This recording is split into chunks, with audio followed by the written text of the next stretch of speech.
Ladies and gentlemen, welcome to another episode of the Side Project Podcast. I was gonna gaze into your eyes. Gaze into my eyes. Look at me. I still can't get the smell of it. What's that one band? It was like, oh, a photograph. Remember that band? No. The dude with the blonde hair? No, not Stained. No. Oh, that does sound like Stain though, too, huh? Yeah, it does. It does. What's that one dude? He's got blonde curly hair and he's like, a photograph. All right, come on, let's get into it. We're not gonna waste any time. No, we got because something today, special here today. We have a super yes. special episode for you for Ladies more than one and reason. gentlemen, gather around, turn that dial up to the max because it's not just Juice and I here today. This gentleman we have on today here with us is a martial artist, a former military personnel, a story writer, a cosplayer who's portrayed the likes of beloved Marvel characters such as Deadpool and Spider-Man.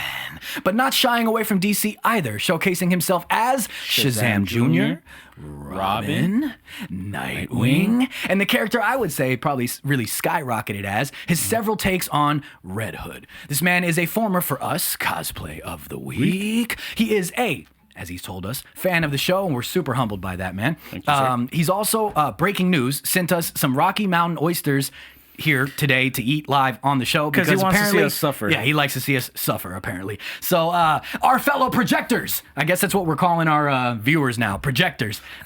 Please welcome an all-around great guy to the show, officially showcasing an exclusive first look at his new Snyder Cut inspired Knightmare Red Hood cosplay. He goes by the name of Rebirth into an anti-hero.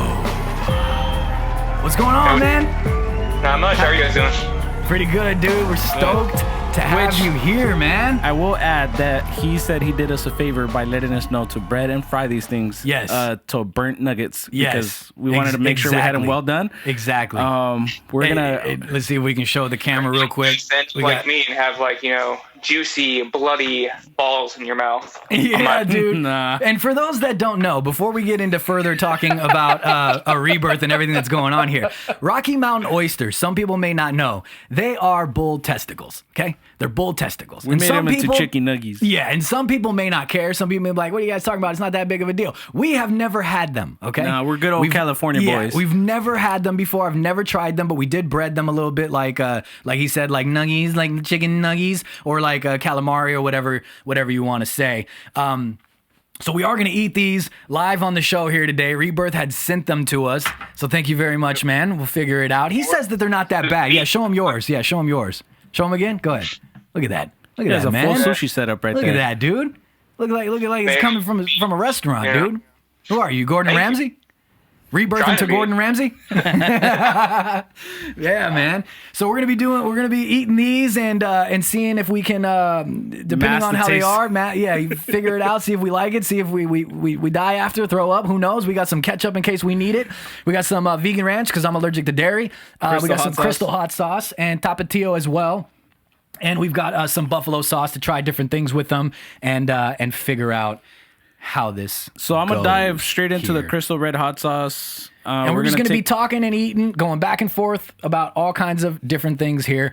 And while I set up all my sauces, man, your Knightmare Red Hood cosplay, dude. So for those that don't know, Rebirth does a lot of really awesome Red Hood cosplay that we'll get into talking about in a little bit. But since you're showcasing it first here live on the show, man, and you and I have been working on some things on the reveal and stuff that we're doing, and I'll let you say whatever you want to say about it. I won't spoil anything. But this is awesome. This is my also first official look at it. You wearing it live in person, even though we're doing this remotely. We saw quote unquote live in person. We saw it via the edit. I saw the edits and I saw the suit itself. What was that?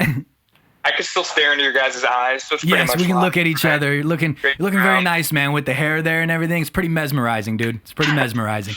Go ahead and tell the people about the Knightmare cosplay, man. The Knightmare Red Hood. Yeah. So initially, I was talking to Mateo for a little while. Mass Mateo, shout out to Mass Mateo. Mass Mateo, sorry. And try and choose a direction path for my page. And he's like, hey, you know what? Maybe you should focus on doing one character, right? Instead of trying to do multiple different characters so people can actually know you for something. Right. It's like, all right. And I was like, well, a lot of people do Red Hood. Do you have any advice, like any kind of things you can tell me to help promote my page? He's like, well, I haven't seen anybody do Knightmare Red Hood before. Yeah, dude. Yeah. Seriously. Okay. It's so true, dude. I've seen obviously a lot of cosplayers do Knightmare Batman, of course. You know what I mean? And then Imposter Cosplay, who we had on before. I don't remember which episode we're at. Maybe 62. I don't know. It's in our catalog. Did a really good one. He did a Knightmare Robin version. That was a great take. And I really, excuse me for people that may have other ones, but I haven't seen anything other than Knightmare Batman, and because of Imposter Cosplay, a Nightmare Robin. And then now with you, Knightmare Red Hood. And I think that's awesome, dude. You're like, from what we know and from what we all are aware of, you're the first one to do it, and it looks absolutely dope, dude. Can we get a body shot? Can you stand up for the people? He wants to see those cheeks. Yeah, man. Let me see them cheeks, man. No, I'm just kidding. We strip later. It's a little warm in here. It looks phenomenal, dude. Monster, right for the back. It's got these rounds on the side, if you could see it. Yeah. They're looking great, man. The back. There it is. No, I'm just kidding, man. Yeah, no, dude. It looks great, dude. Oh, man, dude. Right, somebody clawed my face on the other side. And then these look on them. Personally, these badass gauntlets, because they have those little mummy style wraps. Right. Yes. You know, those are amazing, dude. Yeah. That's awesome, dude. And I can't wait for official photos to come out and some of the stuff that we're working on together. Do you want to talk about it, or do you want to just let it be revealed? Spill the beans. It's up to you, man. Yeah, it's up to you, man. All right, well, before we get into a little bit more, let's go ahead, because we said we were going to do it. Let's go ahead and take a bite of one of these Rocky Mountain Oysters, these bull testicles. For people that don't know what they're called, what are you going with first? I don't know what to dip them in first, I did man. a mixture of all the ranches. Let me get one of the hot sauces here. Put the crystal sauce. He said the crystal sauce was going. Oh, the crystal sauce. All right. Oh man, I don't know how I'm feeling about this, guys. All right, let's take a bite. You ready? Oh, cheers, man. Here we go. Guys. I thought we were taking it whole. I took a bite because I'm a pussy. Okay, not as bad as I thought. It's not as bad as I thought it was going to be. Yeah. It's not as bad as I thought it was going to be, man. Yeah. I'm glad we didn't eat these raw and bloody. Yeah. But not as bad, man. So go ahead, man. You tell them. Tell them what you're working on with the Knightmare thing, man. I want since you're the guest here, we'll let you talk about stuff. What you're working on with your reveal and everything, and if you want to tell them some of the stuff that we were working on together, and we'll see what officially comes to light in about a week or two, maybe.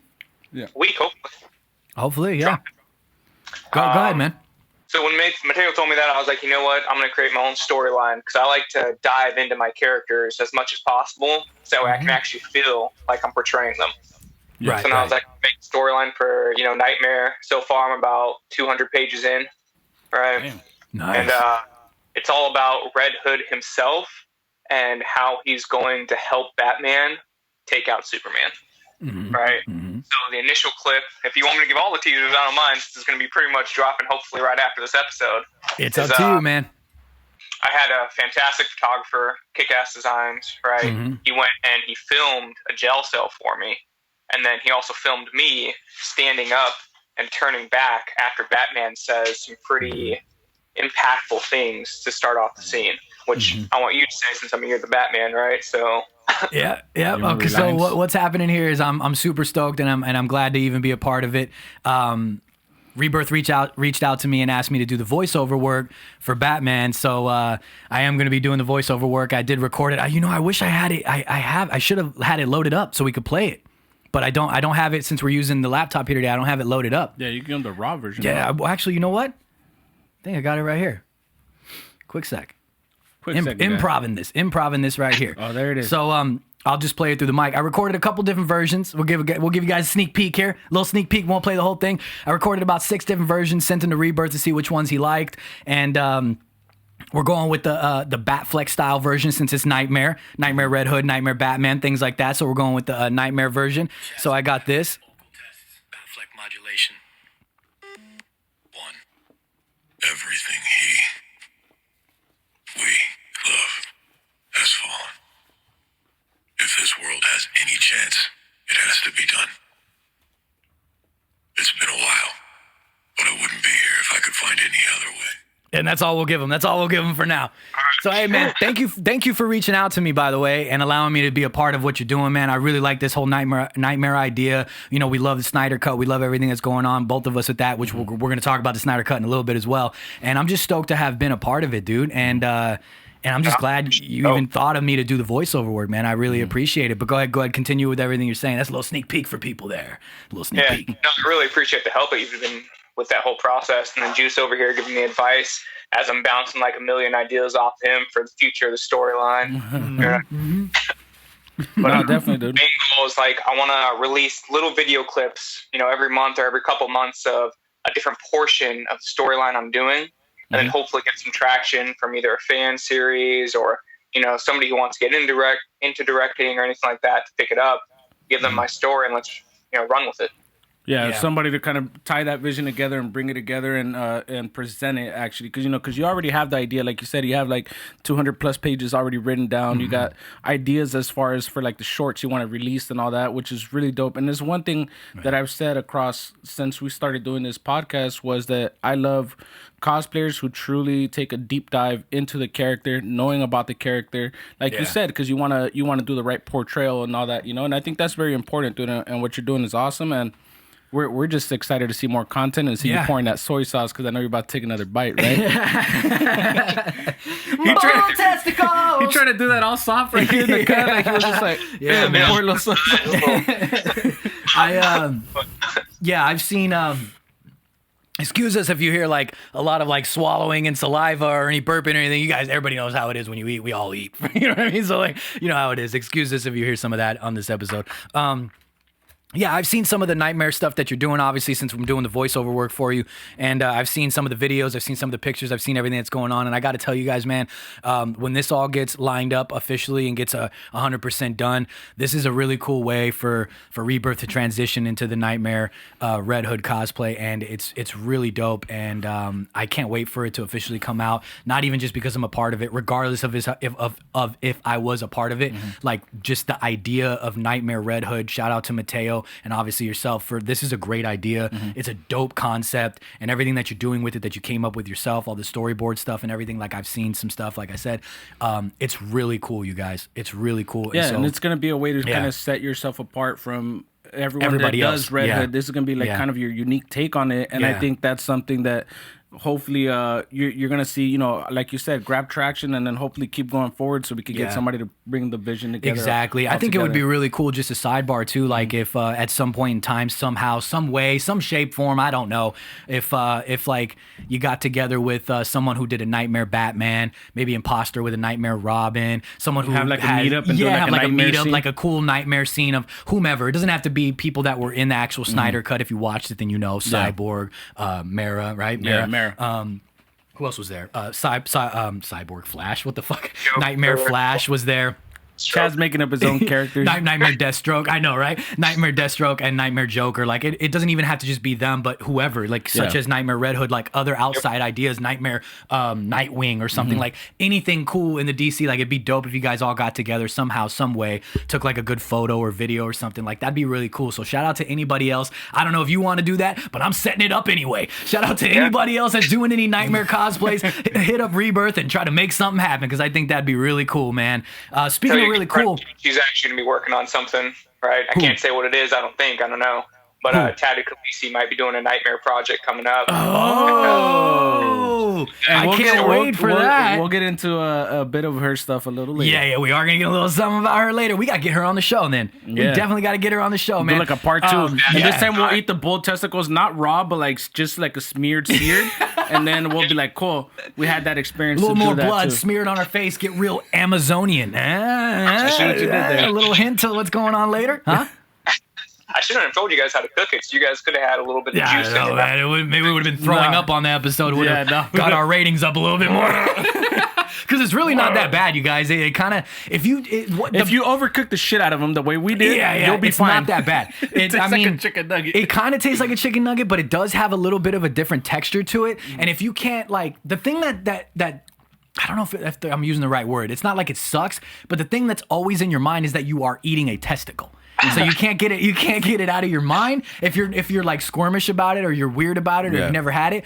But like, if you didn't tell somebody, it might just they might just think it's like a weirded textured chicken or maybe calamari or something. Like they wouldn't, I don't think anybody would be like, oh yeah, there's definitely a testicle. You know what I mean? Like, speaking of how the Knightmare stuff is all dope and cool, man, you have a bunch of really cool Red Hood cosplays with the helmets and the suits done by Dark Knight Effects. Shout out to them. We've mentioned them a million times through our Cosplays of the Week and other guests that we've had on.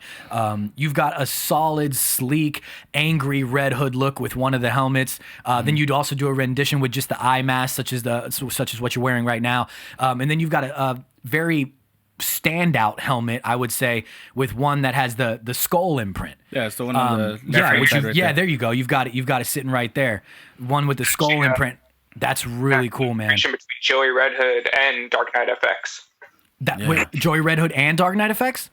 Yeah, so they worked together on the design, right? Nice. And then Dark Knight FX molded it, and made it all come together.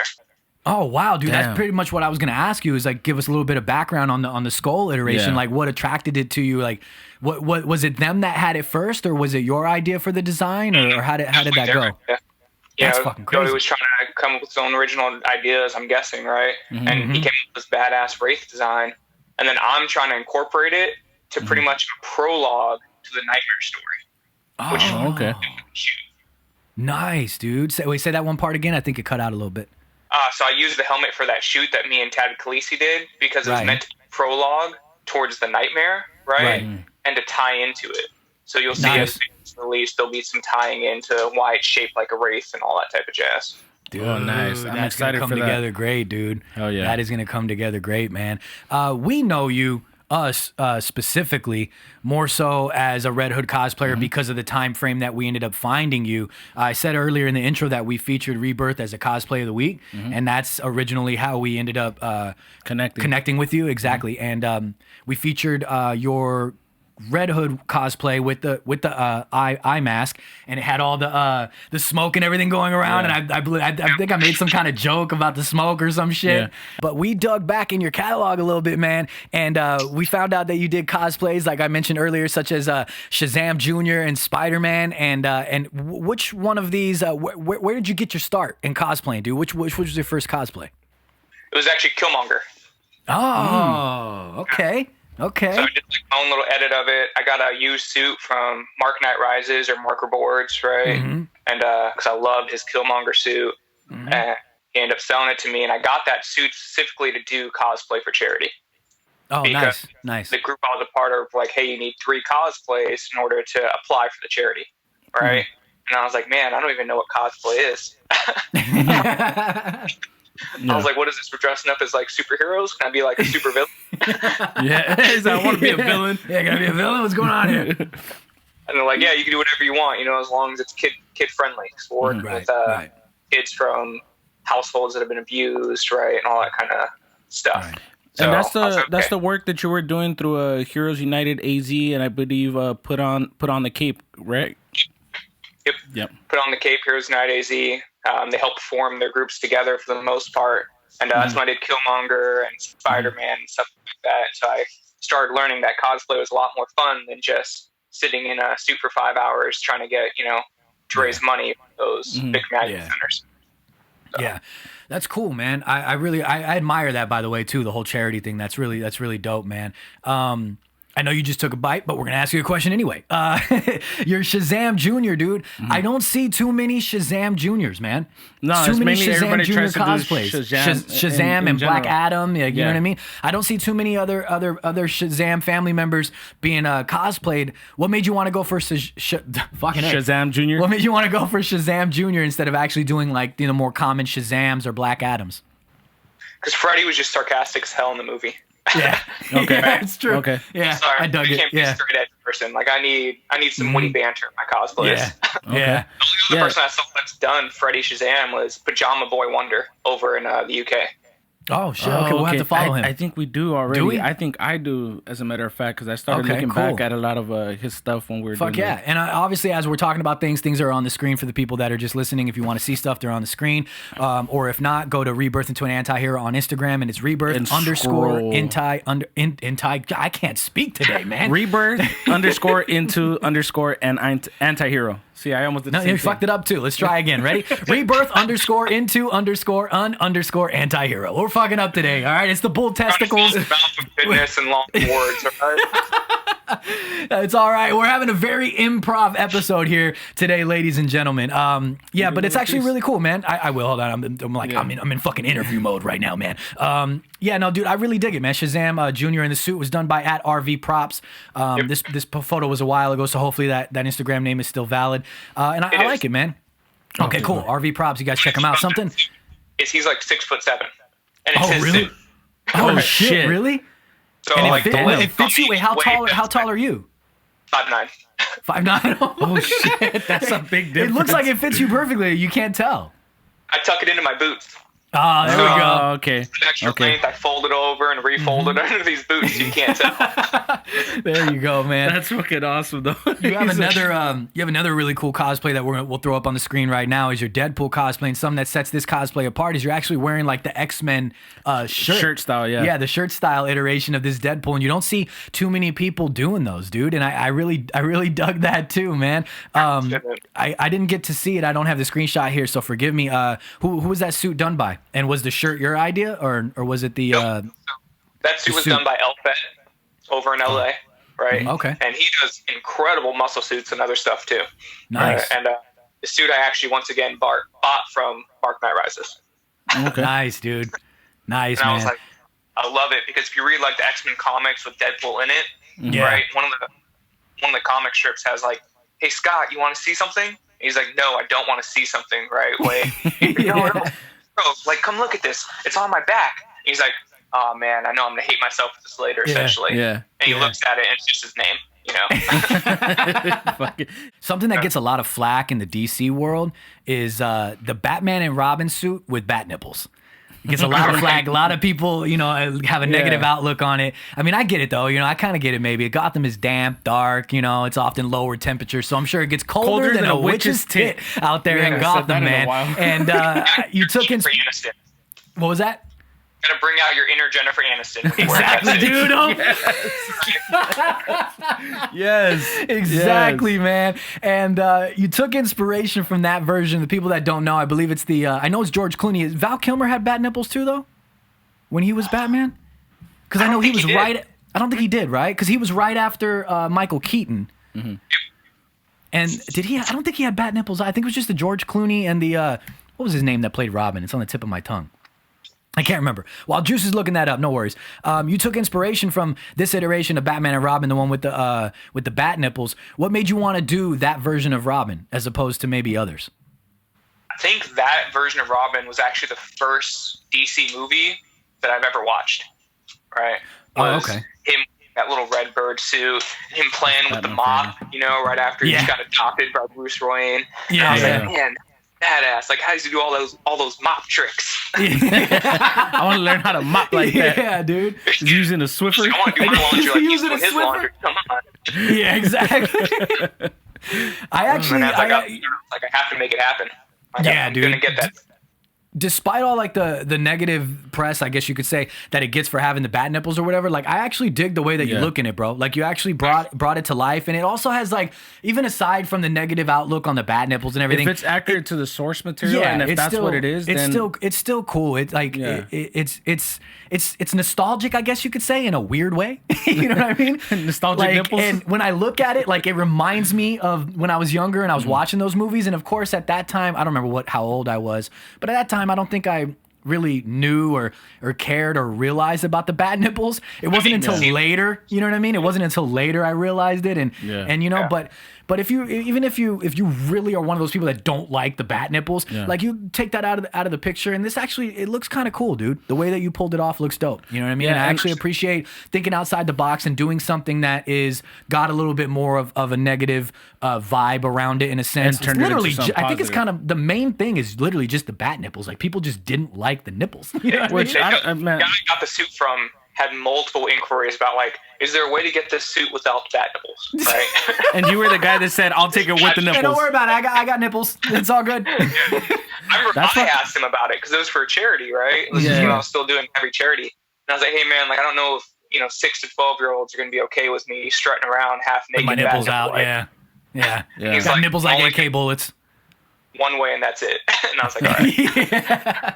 Yeah, and the costume was done by at GC5 Effects, and of course this was an older photo, so hopefully the name is still valid, man. But no, I know, kudos to you for doing something that, like I said, gets a little bit more negative and actually making it dope. Yeah, and what I like about that suit, what was that? She plays Robin, Chris O'Donnell. Before I forget that, and then people. There we go, Chris O'Donnell. Yeah.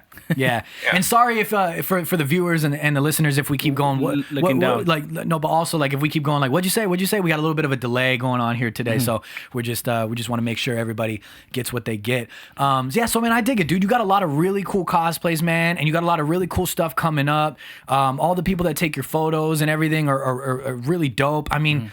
Like, seriously, dude, we featured you as a Cosplay of the Week for a reason, and we're glad to have you finally here to talk to you about your cosplay and everything you're doing, and I cannot wait. Sounds like I'm wrapping this up, but I'm wrapping it up for a reason. Hey, we'll get to it. And I really dig what you got going on with the Knightmare stuff, dude, and like I said before, I'm happy and I'm thankful to be a part of it, and we're happy and thankful to have you suited up here today with the Knightmare Red Hood cosplay on the actual show. And yeah, because we didn't know that was going to happen. Yeah, that was a surprise for us, too. That was dope. And we thank you for giving us, the exclusive here, man. That's really fucking dope, dude, and I can't wait to see everything that comes full circle and comes together, and the future for everything. And you guys have to go follow Rebirth on Instagram at rebirth_into_antihero. Like I said, on Instagram, and follow everything that he's doing because it's awesome, and he's got a lot of dope shit that's probably coming out during the week that this episode is out, and if not, the following week. And one of the reasons that we also wanted to get you on this show is because we finally have the opportunity to talk about the Snyder Cut. By the time this episode comes out, we gave everybody a whole week. Technically 2 weeks. Technically, a week and a half in a sense, 2 weeks or so. Yeah. We gave everybody time to let it resonate, to let it stick in, to give you guys time to watch it because it is a 4-hour movie and people have lives and schedules and everything. So we took a different route and we stayed quiet about it this whole time up until now. But before we get into the Snyder Cut, and we talk about the Snyder Cut because we're all fans here, we want to get into this week's Cosplay of the Week. And this week's Cosplay of the Week was chosen. You know how we do it when we have cosplayers on the show, especially cosplayers that have been a Cosplay of the Week previously. Go ahead, you can get back into it. This week's Cosplay of the Week was chosen by none other than Rebirth himself. Okay. And it is I'm throwing it up on the screen right about now. And it is of Tatted Khaleesi. Oh. I was going to let him pronounce that because I didn't want to butcher that because I did a couple times while we were having a personal conversation. So I was like, I'm just going to let him Khaleesi, man. And actually, Khaleesi's from Game of Thrones, right? Is that the inspiration, right? Or does she just call herself Khaleesi for no reason? Cosplays. She's like a butt ton of Daenerys cosplays, so. There you go. Yeah, exactly. And it is of Artemis, the Wonder Woman of DC's Dark Trinity, with Red Hood and Bizarro, actually. If you guys don't know what we're talking about, go Google it, check it out. It's really dope. And if you're looking at this, it's up on the screen right now. And it is, like I said, Artemis with Mistress. And Rebirth was telling us that, and it's also on her Instagram and everything, but Armor and Axe Mistress was done by her herself, dude. Done by her herself, and that is absolutely dope, man. Oh my goodness. Foam and build were by at SKS Props, and the flowy hair edit was by Cosplay Edit and Stuff. Cosplay Edit and Stuff. And the stuff is literally just the word N.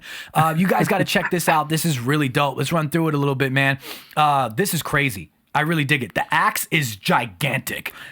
That's what I was gonna ask. Like, being that you talked to her and you've done work with her and all that, I wonder how much time she's actually spent altogether from the beginning of the build to the end of the build. Mouth, by the way, as far as the axe goes. Yeah. we were talking about it too as she was doing it. I want to say it took the better part of maybe a week to 2 weeks. Nice. Maybe, she'll correct me later on, but I feel like it was a good amount of time, and she weathered it initially, and then she's like, you know what, I'm gonna go back and re-weather it again.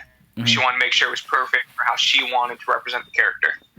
And you could tell that it's not just some like hey, I'm just gonna go buy some prop real quick. That's like, you could tell that she did that by herself. Yeah. She put the time into it, the effort into it. Yep. And if you guys are listening, this is definitely one that you gotta come watch. Yep. You can follow her on Instagram. We'll tag everything in the description. Yep. This is really dope, man. I really like the Mistress axe. You see the actual on the blade, like it's worn, like it's been used, like you know what I mean? Like she's been hitting, swinging it around, just hitting shit, dude. I really dig it, man.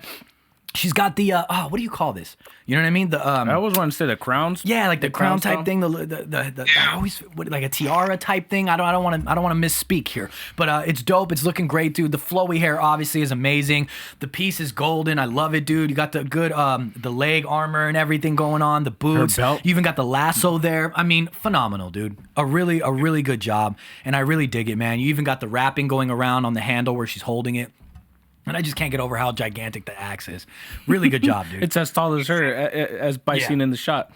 How tall is she? I think she's a little bit shorter than me, so maybe like 5'6", 5'7". That's still a big ass axe. Yeah, that's a big axe, dude. Yeah, because you can see it. Yeah, because you can see it. Yeah.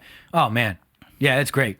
So if you guys aren't, you need to go follow Tatted Khaleesi on Instagram and check out all her cosplays, because we've looked at other things and she has an amazing catalog of cosplay. So you guys need to go check her out. Work that you'll see with Rebirth in there as well. Exactly. Yeah. Exactly. We'll let you find that out for yourself. Tatted Khaleesi, your cosplay of the week for us is amazing. I like how he did the ushered in with us too. I like that. Yeah, man. Dig it, dude. And sorry if we seem a little off here today, man. We had a rough start this morning. We had a lot of stuff going on, and it's just this and that, and blah blah. And then we had to cook the fucking testicles. We were all flabbergasted and worried that we were gonna throw up. We didn't know where we were gonna go, and so we're just kind of having a what was that?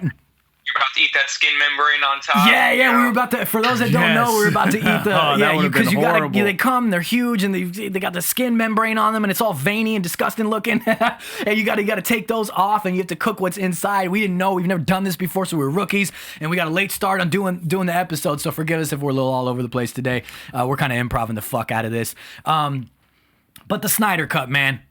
We've been wanting to cover the Snyder Cut. We're big fans of Zack Snyder. We love everything that's going on with Snyder. And we just had a lot that we wanted to talk about, and we couldn't talk about it yet because we're giving people time. And we thought, what better way to talk about it than when we also have a prominently DC cosplayer on as well, dude. And I don't know. I mean, where to start, dude? Where do you even start? The Amazonian fight. The Battle of Temis. I guess we I forget how to pronounce it. Themyscira. I guess we could just start with kind of like how it opens. We just run through the cut a little bit. Man, the Amazonian fight in the beginning was just insane, dude. I loved... He's slicing through them. They're holding up concrete walls. He's tossing horses, dude. He just, fuck out of here. He absolutely doesn't care about mammals or animals of any kind, animal cruelty. He doesn't care. He doesn't give a shit, you know? Amazonians are like climbing on him, and he's just like, I'm gonna pick you up. Yeah, he's just tossing them around, dude. Dude, when they're the scene when they're shooting all the arrows and everything, and he just with his armor and cuts the arrows up. That's one of the biggest. I thought maybe he was gonna take his axe and wield them off. like that or something, you know, because that's kind of what you see a lot of people do with shields too. Flex. But he was just like flex, you know what I mean? He was just like bam, nipples, and just cut them all off, dude. I love the Snyder Cut. I did watch it in 2 sittings. 4 hours is a long time for me to pay attention. You know what I mean? Yeah. I took some notes too, and like. The one funny note that I took, and I was like, you know, I'm a pretty big fan of Jason Momoa. We're both Islander. You know, I was like, I wasn't expecting this much shirtless Jason Momoa, though. Yeah, we did get a lot more of that, right? Yeah, shirtless. Where's his fucking armor? You know what I mean? He's all battling, just shirtless and shit. I dig it, though. I dug the look, dude. The fisherman in like a wife beater. You know, he saved the fisherman. And then he went back out to sea and was like, oh, this wife beater was wet. Let me just take it off real quick, guys. I saw that, dude. This Snyder Cut as a whole, man, like, let's just talk about real quick how bad Joss Whedon just demolished this movie, man. Like, yeah, because initially it was only supposed to go back and make some changes, etc., because they had already started with a lot of the stuff. And he had the baseline idea that Snyder had set out. Obviously, we had he had that misfortune happen with his daughter and all that, so that kind of changed the direction of it. Yeah, dude. But and I want to know. I have a question though, and I'm sorry to cut you off. I do have a question. I don't know, and we're not going to get an answer here, but I'm just going to ask it anyway. Like, why didn't WB go? Oh wow, like. If you guys don't, I don't even want to say certain things because YouTube dings certain things. But if you guys don't know, Zack Snyder's daughter, she took her own life, and that's why he had to step away. And I just don't understand why nobody was like, okay, holy shit, you know what I mean? This is a serious thing. Let's take your time. And maybe I'm ignorant to the insider details. I don't know if Zack was like, go ahead, just finish it, wrap it up. But I mean, I feel like I would have been like, let's take a step back. Look at what happened to his family. But I mean, maybe they're like, budgets, timing, things like that. Exactly. I know it's still business. I know it's Hollywood, but it's not like the dude just got sick. You know what I mean? No, I think that's more so what it was. For them, it was probably like, hey, look, we've already sunk X amount of money into this. Let's keep it going. Yeah. Which for me in that regard though, like the issue that I had was that technically this could have set up the Snyderverse, as some people were saying. Yeah. You know, it was if this definitely was the set movie up, we first got, yeah. Oh my God. Yeah. You know what I mean? But then you know what though? It gave me chills. You know? Yes. But also yes. knowing Snyder's backstory and what happened, that also drove some of those chills. Yeah. You know, Cyborg, his interaction with his father. Yes. Right. Yeah, so that's one Cyborg thing. in general. Yeah, that's bro. one thing that I'm so glad that they picked up on, because being that Cyborg is this powerful being that is this a cyborg, you know, this intelligent life form and all that, because it's still kind of part human and then like robotic, obviously. Yes. I'm glad they give us more of a backstory outside of hey, I just hate my dad situation. Yeah. It built up, and even then, even when they kind of rebuilt that relationship when he made that sacrifice, for those who haven't seen it, you'll see what I'm talking about. If you haven't seen it by now. Too bad. I know it's 4 hours, but you guys, like, we gave you a lot of time, so I hope nobody's mad at us. Yeah, but so to, like, keep going on that, I'm glad that they just gave us a definitely more of a backstory on them. It needed to be, because that's something that I always preach or always want to have from any movie in general. It doesn't matter who's doing it, DC, it doesn't matter who. I've always liked character development. And it's like, it seems like, let me see if you agree with this. It seems like one of the main story arcs in the Snyder Cut was Cyborg. Like, a lot of this was kind of centered around Cyborg, for lack of better words. And I mean, the way that Snyder handled Cyborg as opposed to the way that Joss handles Cyborg, holy shit. I mean, night and day, completely. Cyborg is 10 times better for all reasons. I mean, even the CGI, the tone of Cyborg as a whole, the voice. Did you guys notice the actual little slight voice difference? The actual, like, the mix between his regular voice and a little bit of a Cyborg robotic voice that he had? Yeah, as it wasn't as modulated as Batfleck, but it was there. Yeah. It was there. And I wonder if people picked up on that. Even that little subtle change in his voice just gave the character more character, you know? And even, like I said, him learning to fly and all that stuff. Exactly, showcasing all of these things. And even the way that Cyborg moved, the CGI, he did not move like a full human. I mean, forgive me if I don't remember. It wasn't like Terminator a status. That was like just walking like this. But forgive me, because I don't remember. It's been a while. And to be honest with you, I saw the Josstice League one time, and I never watched it again. Yeah, I never did. I was not interested in it again, dude. But so forgive me if I don't remember, and maybe you guys may or may not. I don't know.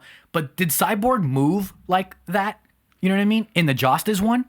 You guys saw the way that he walked and the way that he moved, and like this one, it felt like he actually turned around. Like he wasn't just like, you know, like and wasn't just like a normal human being. It wasn't doing just this. pop locking and shit either. It actually kind of was pop locking in a little, like the way that he moved and walked. No, but I'm saying like, now in the Snyder Cut, it felt like he was a lot, like he flowed a lot more, like it was more of a natural movement. No, I'm saying it wasn't.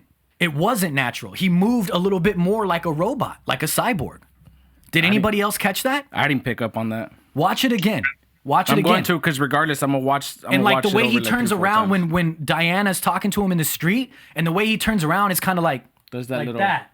instead of just like a regular normal human movement. Oh, okay, yeah. I mean, fuck, forgive me if I'm wrong, but I swear to God, because that's something that I wrote down in my notes because I wanted to remember that. Like, that's a crucial thing because he's not just a regular human. He is a cyborg, and I really love that, dude. I mean, the CGI as a whole in the whole fucking movie was not just phenomenal. his character was amazing, right? Like, it's like the dad says, hey, just so you know, you have pretty much all the power in the world. And it goes and shows... won't abuse it. Yes. His next action is to find a mother who was pretty much getting evicted, and it's like, hey, let me make your life a little bit easier. Yes. Yeah. You know what I mean? And that definitely goes to show the maturity of it too, because like I think one thing that maybe just in general, like some people might not be able to handle that kind of situation, and I think they portrayed it well with him, where he was like mature enough to know like, hey, look, I have all this power, I don't need to so much take advantage of it, I'm gonna use some of it for good. And it starts with that scene where he's like, okay, I see she's struggling, so it's not like he just gave himself a whole bunch of money and it's like I don't gotta worry about nothing. No, he went to like do a genuine act of kindness, however that may be, and then boom, gives her all this money. Hey, and if you saw, it said you won the little bank giveaway or something like that. Yeah. Whatever it was. Yeah, exactly. Yes. Yeah, exactly. Yeah. I mean, the CGI in this movie was just great. I mean, Flash saving the girl in the car, the CGI. I want to talk about a few things on that because I've seen different things that people are talking about in general. Which that's his future wife, Iris West, if I'm not mistaken. And the CGI of it. I want to talk about the CGI first. Of Flash. I mean, all the scenes in general of the Flash, in my opinion, were crazy good. Like when he's slowing down time and all that stuff. The slowed down effects of the CGI is what I'm talking about. I think those were very well done in my opinion. I really liked it. I don't understand what people are saying when they're saying that the CGI on this movie was still bad. I don't see it. You know where I saw more of the issue was that they were referring to Snyder's more slow down methods and like slow-mos. Too much slow-mo. I do see, like, man, he did overuse some slow-mo a lot, but for I think that was just for Wonder Woman though, right? Like the Wonder Woman slow-mo to me, I was like, but why? Right? She can't tap into the Speed Force. She can't do these things that the Flash or Superman can do. Why is she getting all the slow-mo? She did get a lot of slow-mo. I kind of agree with some people saying that like the slow-mo was a little overused. It should have been more used for like Flash or like what you just said if Superman was doing some crazy shit. You know what I mean? But the slow-mo was used a lot in this movie. I think that was more so to intensify her character too in that scene too. Because like to be honest with you, it was used for intensity. I'm 95% sold on this and like 5% because there's things that even as I saw it and as I watch it over time, because I am going to watch it in at least 3-4 more times. I want to watch it again. This movie was phenomenal, dude. I think there's going to be other things I'll pick up. Like, honestly, I was telling you this when we were playing COD the other day. Like, the movie just makes me feel good. Like, I don't know how else to describe it. Like, I feel comfort. Like you have a communion of some sort. Yeah, like it just I feel comfort when I watch this movie. Like as a fan and just generally speaking. I don't know if that resonates with anybody else out there, but that's literally the vibe that I got. I was like, wow, I feel really good watching this movie. And maybe it's a combination of things because the Josstice League was, I'm just going to call it how it is. The Josstice League was horrible. And I was like, I didn't like it, and I was like very disappointed.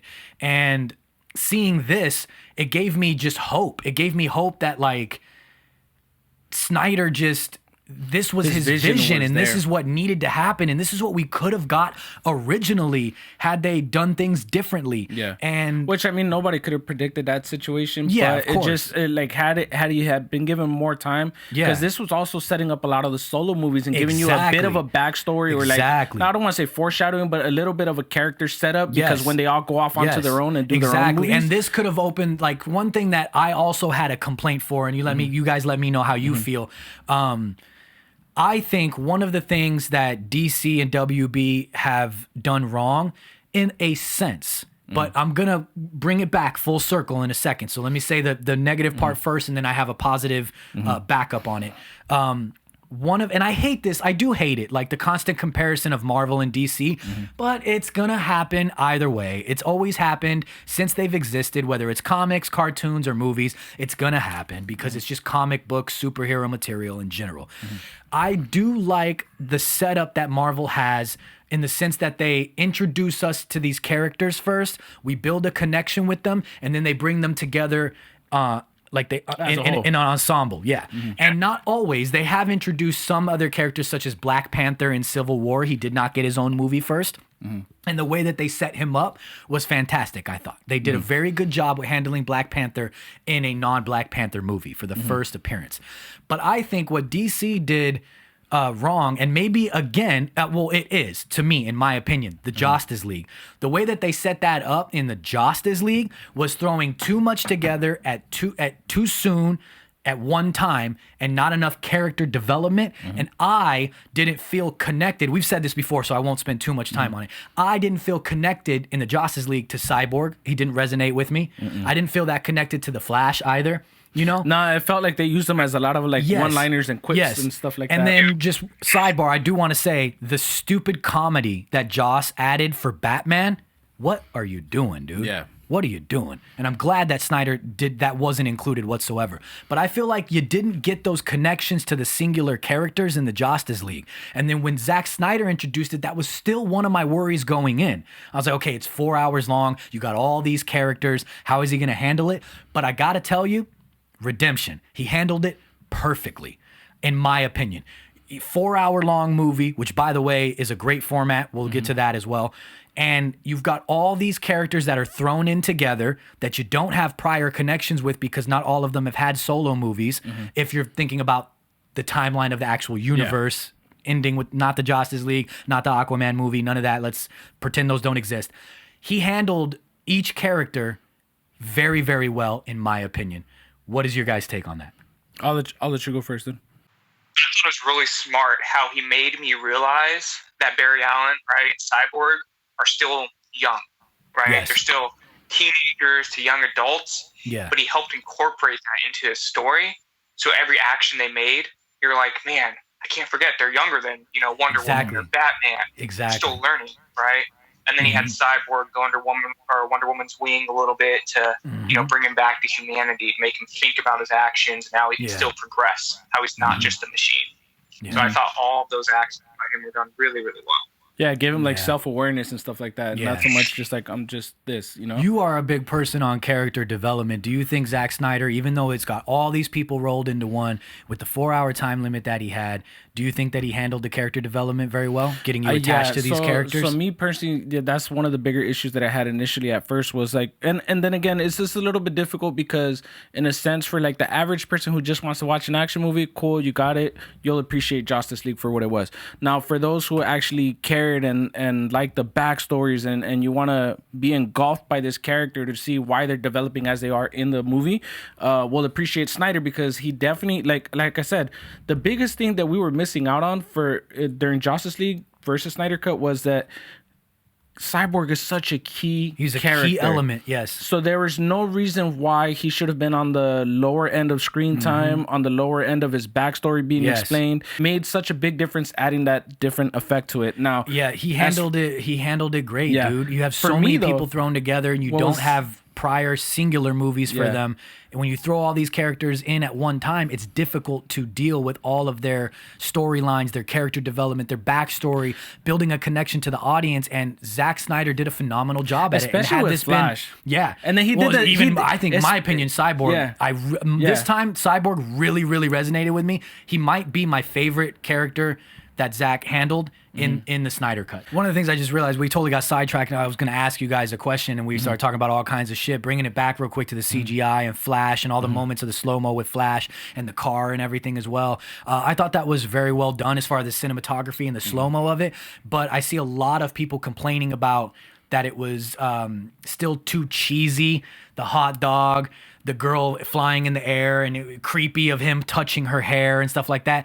Do you think that's just people picking apart nonsense, or how did that scene resonate with you guys as a whole? I'll tell you this though. I love that scene because it had some comedic effect, and it was obviously a serious situation. It's not funny when you go to save somebody's life, right? Yeah. It's not like, oh, hey, we're all laughing and it's funny. But you need those things in movies sometimes. To grab people to kind of keep their attention. So I understood that part of it. It's a serious tone with a light comedic blanket but over it. It also felt like this technically being their first interactions together, and then later on for those who know that is Iris West and all that kind of starts showing like that. I don't want to say that falling in love kind of thing, but it's him appreciating her, him still being funny, grabbing the hot dog. I think it was done perfectly, and I definitely like how Flash was portrayed in Snyder versus Josstice League, because it felt like with Josstice League, it was just like a lot of little quick funny jokes, or a lot of unnecessary Mila, comedy necessarily. Sorry, my dog's walking. I don't want her to knock stuff down. Come here, this Mila. way, girl. Come this way. And like the one-liners, that entire Justice League movie. Like every time you need some, funny thing to be said, him or Aquaman are like, I got this for you. Yeah. This is kind of our first look at his abilities, and I thought it was dope. I think the little slow-mo, I think this scene was a hell of a lot better, and it was funny, and I loved it, I love that kind of intense moment, but kind of like him still being himself, because that also shows his maturity level too, because like I think had it been like an older Flash, I don't think he would have stopped to grab a hot dog. Yeah, exactly. It's kind of like what you said, Rebirth. Like it shows that he's still young. It's still developing in a sense as a hero, as a person, as a starting whole. point. We're not at the end with him where he's at. I mean, and also with the Zack Snyder, with the Snyder Cut, dude, it makes a lot more sense why they need to unite as one, even if they all don't fully know each other.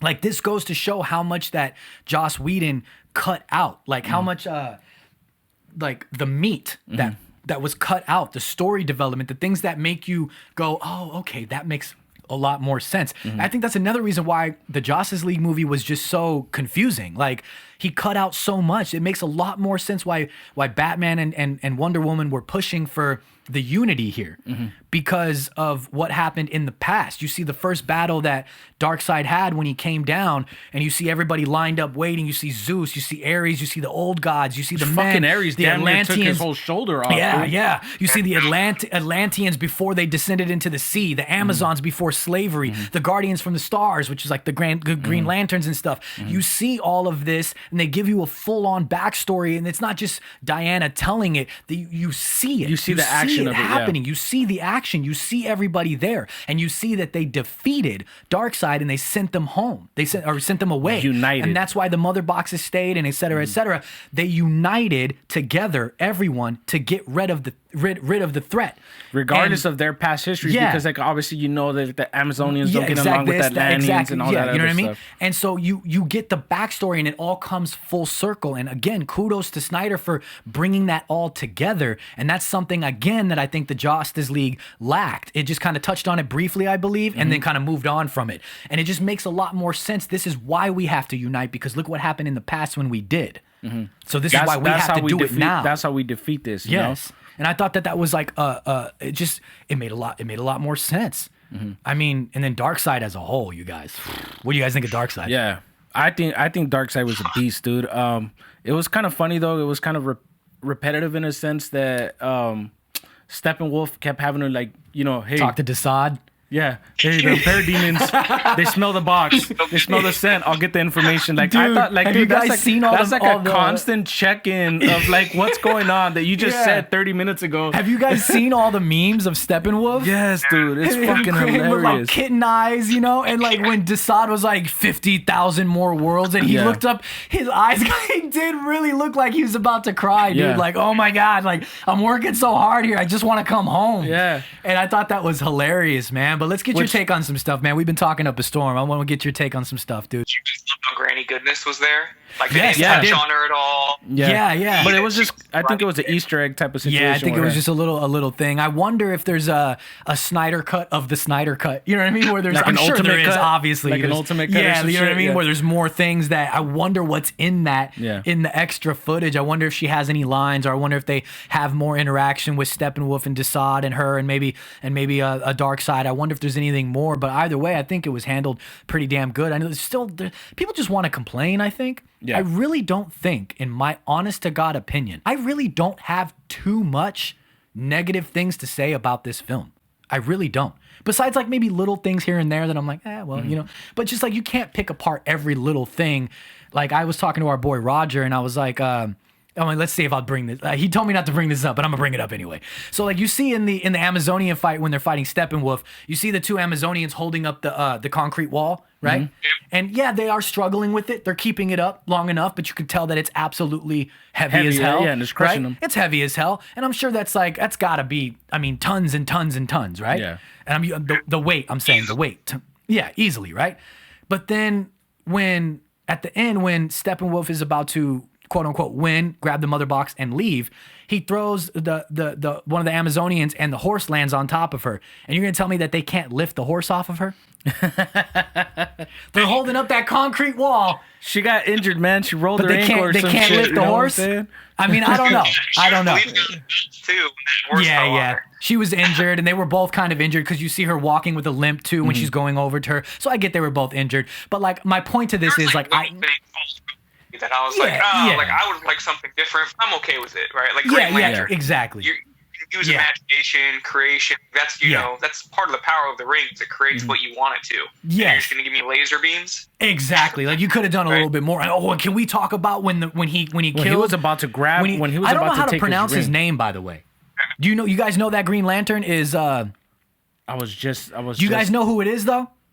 It's general. It's fine if you don't. I don't give a shit. I don't give general a fuck. something, but I forget it's. I don't even want to say it because I'm gonna butcher it. Just say it. I know how it's spelled. I don't know how to pronounce it. Just say it. Is it Yalan Gur?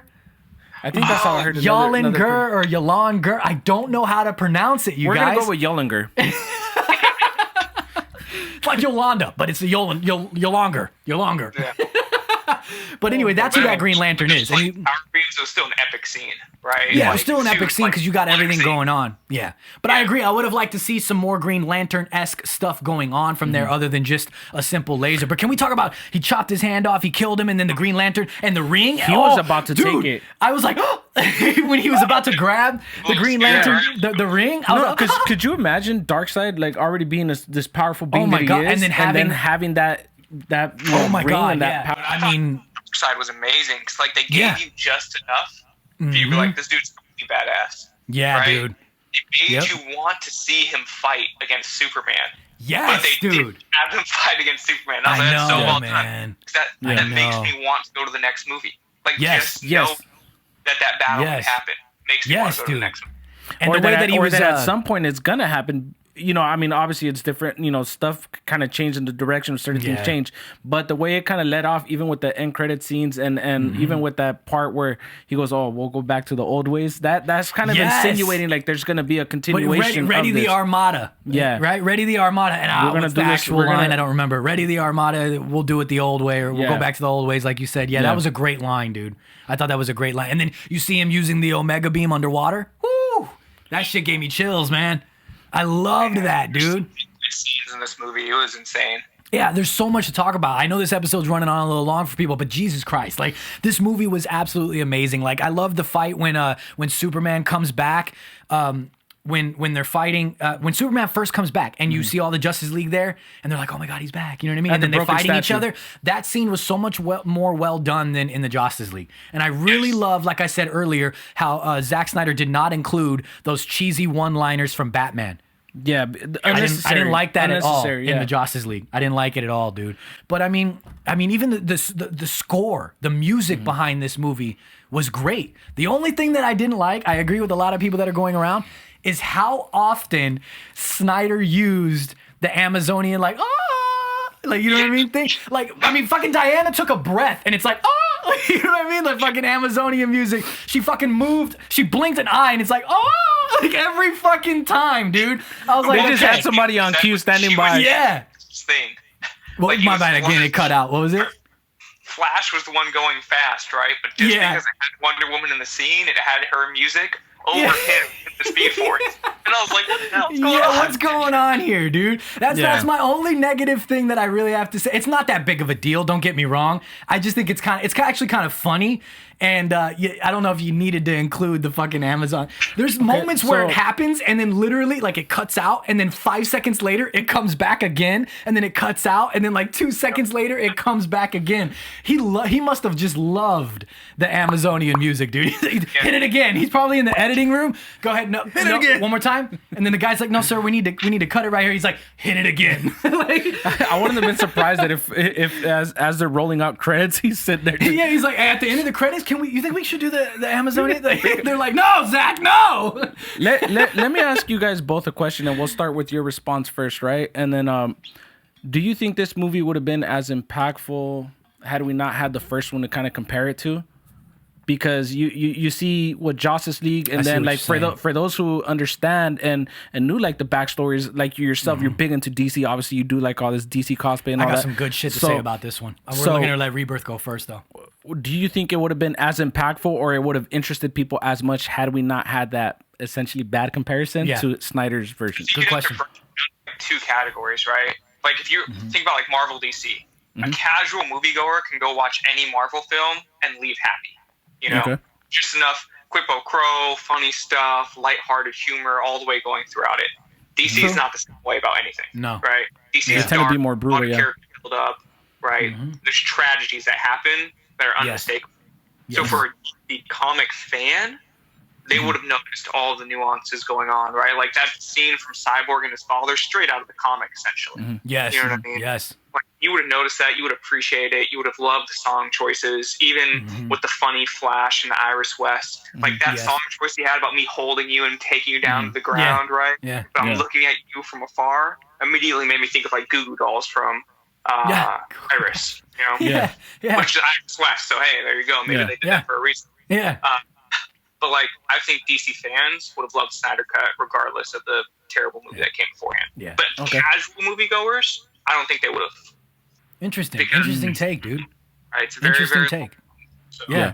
I think, look, here's my thing on that. I'm glad you brought that up because it's actually something I wanted to touch on, which I said earlier. This 4-hour format is great to me. I know it's 4 hours. I know it's long. But the way that they also split it up in episodically, if you wanted to watch it like that, you have the prologue, part 1, 2, 3, and so on, and then the epilogue. So and there was a couple different images going around on Instagram that had like the epilogue and the timestamp, part 1 timestamp, part 2 timestamp, so you could do it. I mean, it's also on HBO Max if you're watching it. It's there, but like that's a great format, and I don't see anything wrong with that. Moving forward, in my opinion, if the film is done right as well, though. If the film is done right. You can't have like a 4-hour movie that just kind of runs on, or it's just, quote unquote, bad movie, not a good movie. Zach did this in a perfect way that it didn't bother me that it was 4 hours long. And I think that this format just works. Now, back to tying it into your question. Who knows? If this Snyder Cut came out originally, it probably would not have been 4 hours long because back then it would have been more of a format to fit a theatrical release. Yes. We have more of an ability with streaming to do longer movies, to do episodic things. Even I know at one point they were thinking about putting it out originally just episodically and not as a 4-hour format. Yeah, they were going to split it into two originally, right? I think one thing was 2, and then they decided maybe we'll do a couple different parts, and then they just decided 4-hour movie, but we can split it episodically for people that want to watch it like that. I think it's a great way. But would the original Snyder Cut, if we never got the Josstice League, would have come out to be a 4-hour movie like this? I don't think it would have. I think they would have done maybe closer to 3 hours. Yeah. Maybe a little bit over 3 hours if Zach pushed for it. But I do not see WB okaying a 4-hour movie for theaters, in my opinion. So would we have got the same movie? Probably not. Yeah, right? We would have got a lot of different changes because, I mean, would we have got a better movie than the Josstice League? Yes. Would we have got a movie this fleshed out? No, I don't think we would have. No, and I think the reason I brought that up because it's one thing I was seeing across the board, whether positive, negative, etc., was that people were like, with Snyder, he was just like, okay, you guys want everything? Here you go. Boom. Yeah, amazing. And it gave you a chance to, and the reason that format worked, like you said, is because with streaming services, we're able to just stop, pause, cool. Exactly. Now, the only complaint that I'll say to that kind of style or format, etc., was that I would have personally, and it's not even so much the format that it was filmed in, but the setting that I'm watching it in was in my room. I had my, I was eating Wingstop. I was eating cheat day. Yeah. I had that kind of comfort feel, and I went all in. I locked my door. Nobody bugged me, whatever.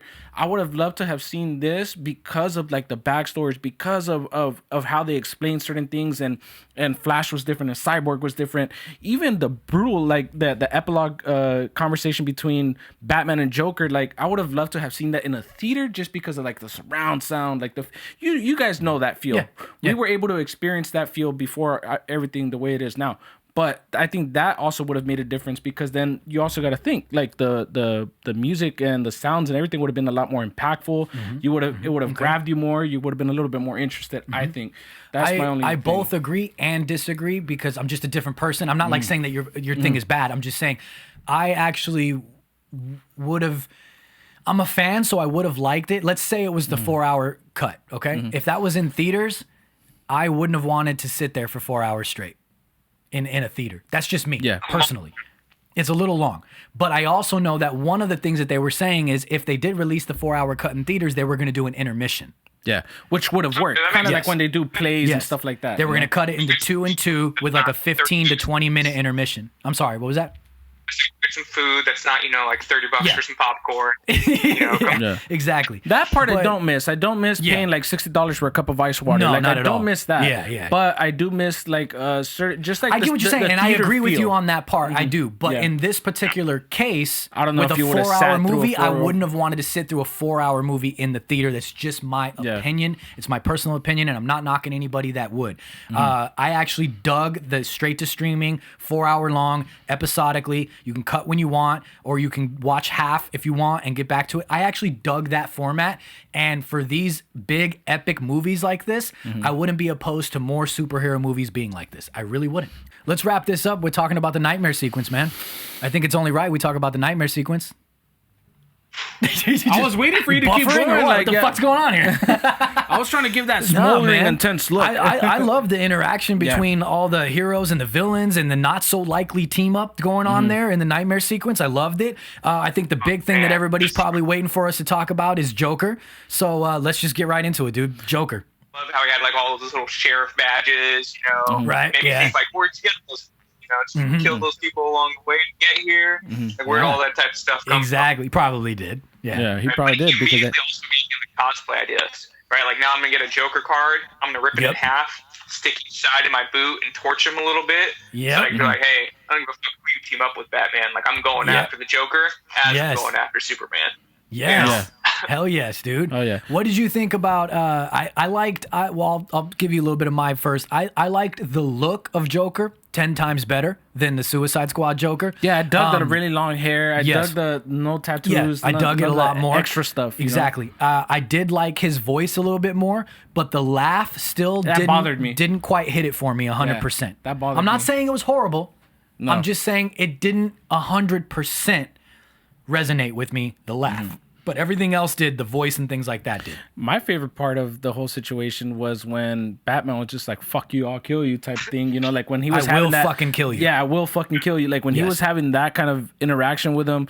And if you look at Joker when Batman was telling him that, he was kind of like, you almost had me there. Yeah. I did like him shaking up. I did for a like the second. interaction between Bat and Joker. I did dig it. I felt Batman was 10 times more intense for me, in my opinion. He was more intense and more believable than Jared Leto's portrayal of Joker. And when I was first seeing the interaction between Batman and Joker, I wasn't 100% sold on Jared Leto's portrayal as Joker. But as it went on, I was like, okay, you know what? I'm kind of liking this interaction between them. I'm kind of digging it. It felt like a real and raw, Batman and Joker rivalry, but they miraculously and oddly had to team up for this situation that they're in. And you even see, I think Deathstroke says it, right? Did you have to bring him? Is it Deathstroke that says it? That's it even shows like Deathstroke doesn't even like this motherfucker. You know what I mean? Like it just showed the real and raw emotion in it as a whole. So as a whole, I did dig it. But I still am on the fence about certain things with Jared Leto as Joker. I think that's understandable. But maybe if I saw more, if I saw more, because he still didn't get a lot of screen time. Huh? Like if Jared Leto is a part of the story, but he's not like this main focus. I don't mind his portrayal, right? Because I kind of agree. I kind of agree. The wording that you're using is really clever. It fits the Joker. You know what I mean? Like his laugh's not all the way there for me, but it's not terrible. Yeah, which I agree. Yeah. So I'm like, I can use you as a side character to build up the plot. Exactly. Right? But I don't want a movie based off of you and Batman. Yeah, and really what it was just more so it seemed like it was him antagonizing Batman because they were, like, what's her name? Dude, and I forget. And that's Mara? Yeah, when she was trying to tell him, like, because she was pissed, obviously, about what Superman did and took Arthur out or Aquaman, etc. Yeah. So she was upset about that and just like, oh, you don't know what it, you don't know how it feels like or something like that. Like, And then he kind of just jabbed, oh, yeah, he lost his mom. That was a great thing when Joker, He kind of, I did like that. Yeah, that was intense. And we finally got a little bit more talking about what happened with Robin. We got a little bit of a Robin interaction there between Joker and Batman, and I dug that. And they also it's not that he hinted, it was just pretty clear what he said. Yeah, it's pretty clear what happened. He's like, how many timelines are you gonna mess up because you won't die, or you don't have the cojones to die yourself, or something like that? Something like that, yeah. Yeah, so something to that effect. Yeah. So overall, I know we're running the Joker thing into the ground, but it's like, overall, I'm not even 50-50. I'm a little bit more above 50. I couldn't put a quite percentage on it because I think I'd have to maybe see more. But like you said, I don't know if I want like a Batman and Jared Leto Joker full on movie. No, I don't know. I think what Snyder gave us was enough, and then like I said, it would have set up things. I definitely would like to see more of the Nightmare scenes though. Yeah, 100%. I love the Nightmare sequences, dude. Like, fuck me, dude. They're so well done. I dig it, man. Did you guys catch that? Not a lot about it, right? Like, when you research it, it's a very small storyline.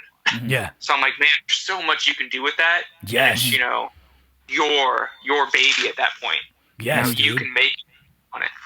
I fucking loved it, man. And I like all the little Easter eggs in there. I like Martian Man. It's not technically an Easter egg with Martian Manhunter. It wasn't prominent in the movie, but it wasn't an Easter egg either. Yeah. They showed him very clearly. I actually dug it, which did you guys know that was all CGI? All CGI. I didn't know that was all CGI. All Martian Manhunter was pure CGI. The whole thing was like just CGI. He never was makeup there. Stuff and all that. Obviously all mixed CGI. In From CGI. what I read and understand, it was all CGI. Damn, that's but dope. I dug it. I'm glad that he was there, and at the end, it gives you another little hopeful, like he could be joining the Justice League. You know what I mean? Moving forward, and this and that. And then I don't know if you guys noticed at the very end, towards the end of the movie, they gave the new director of Nanotech, I believe it was it Nanotech, or am I fucking that up? Star Labs. Star Labs was Ryan Choi, right? Or no, Ryan Choi, and he later becomes Adam. Yeah, he later becomes Adam in the comics, and so that's a cool nod. Adam's such a fantastic character. So underrated. Dude. Yes, 100%. I agree. And that's really cool. And Snyder actually commented on that. He pitched an Adam movie to WB, and they turned it down. Yeah. Wow. Yeah. I mean, that situation, Yeah, dude. So I mean, I dig it, man. And I hope this version of the Snyder Cut and his Justice League take and everything was enough for. And I know there was already stuff talked about him not continuing to work, and move forward with them. But there's also new information. And before we get out of here, I just wanted to touch on that real quick and get your guys' things. Like exactly what you're saying. There's constant back and forth of Snyder saying he's done, but then he's coming back, and then he's done, he's coming back. It seems to kind of fluctuate here and there. But I'm seeing from what I understand is the latest is that he's technically. He said that he wouldn't want to do another superhero movie, but I think he's kind of looking at it from a fan perspective, in my opinion. And you kind of see certain things saying, like, he keeps going, who knows, or we'll see. Like, he's not 100% out. Yeah, you kind of see that he's not 100%, but it's come out recently, and by the time that this episode comes out, it'll already be 100%. It's confirmed and everything, and people are already talking about it as of right now, this recording, by the time this comes out. Warner Bros. Has already stated that they will not, for sure, it's definitive, they are not continuing the Snyderverse, period. Which sucks, because it was... Universe. Yeah. Right. Yeah, they want to continue on their. Let's see. I have this little thing right here. Warner Media CEO Anna Sarnoff says that Zack Snyder's Justice League will complete Snyder's vision and will mark the end of his universe. WB is now turning attention away from the DCEU and to bringing characters in through film, games, TV, and more. And there's more quotes going on about that as well. That so WB is confirming that they're not doing it. I don't understand.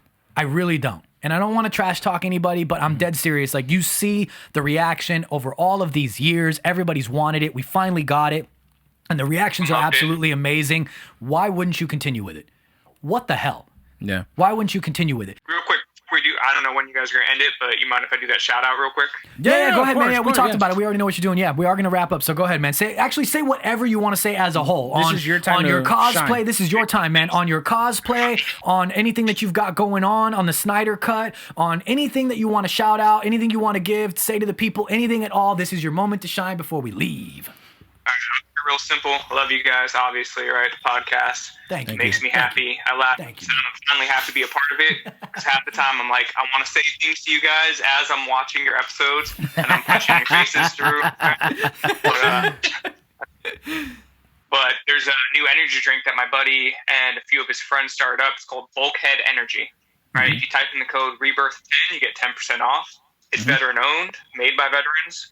And the reason they made it is because they wanted a healthier energy drink for active duty military and pretty much anyone who wants to use it, right? But stemmed from active duty military people drinking really unhealthy energy drinks. So they made this formula, 0 sugars, 0 calories, keeps you stimulated. There's no tropics in it, so it keeps your cognitive functions sound, so gamers can use it to focus on their video games, you know what I mean? Whatever you may use it for. So type in Rebirth 10, check out their site, make a purchase, support the veterans where you can, right? Right. So, yeah, of course, definitely, 100%. man. Respect, yeah. Really looking forward to the Knightmare storyline we got going on. For me, at least, I'm incorporating, I don't know, Juice, for like maybe 20 characters in the DC universe alone into the storyline. Right, you might see these guys as something. Who knows? Nail that down. Yeah, man. Yeah, man. Really looking forward to that and showing just a whole different aspect of Jason Todd, like a 10-year down the road kind of Jason Todd. That's really cool, man. Thank you, man. That's dope, and we're excited. Dope, we're excited to see it for sure. Yeah, and thank you for coming on, man. Real quick, Knightmare Illusions. He did an amazing job. He made the suit within like 3 weeks. Like that's unheard of. You know what I mean? Yeah. But this kind of detail in the suit, knock it out of the park, made it beautiful, amazing. Already did a photo shoot, and the suit shines in the photos. You know what I'm saying? In 3 weeks, just insane. Amazing, dude. Amazing, man. Thank you for coming on, dude. This has been a long time in the making. We had spoke about it like months ago about getting you on, and we were waiting for the perfect moment. I think this was a great moment to talk about everything that we're talking about. I know this episode is running on pretty damn long, so hopefully you guys stay, because I think we're talking about a lot of good stuff. Hope you guys are interested about it. Thanks for coming on, man. You guys definitely go follow Rebirth at Rebirth_into_antihero and follow everything that he's doing, because it's absolutely phenomenal. Real there's shit. a lot more to come for sure. And there's a lot more to come, and we really we respect you, man. We like you, man. We love you, man. We dig you, man. Thank you for coming on, bro. We really, really appreciate it. We are going to get up out of here. So to everybody that's listening and viewing, we thank you for watching, for liking, for commenting, for sharing, for doing all of those beautiful things that you do over on youtube.com/ SideProjektPodcast. Ooh, thank you for listening on Apple, on Google, and Spotify, and all of those things that you listen on when you rate and you review. Oh, we love it. And then, I forgot. When you go down on YouTube and you hit that big red button that says subscribe, and it goes, Rebirth. Oh my God, make love to me, Rebirth. And you get 100 sexy project points for everybody. Changes it every time. For everybody. You get everybody. Hand them all out. Hey, Juice, tell them where they can find you. Captain_Juicebox across all social media platforms. Hell yeah. Working on. And if you're looking for me, you can find me at IG Hates Chazzy. If you're looking for the two of us, the duo, the magnificent, you can find us at Side Project I'm just gonna put my hand out on right there. Instagram. Juice, hit him with some pistols, man.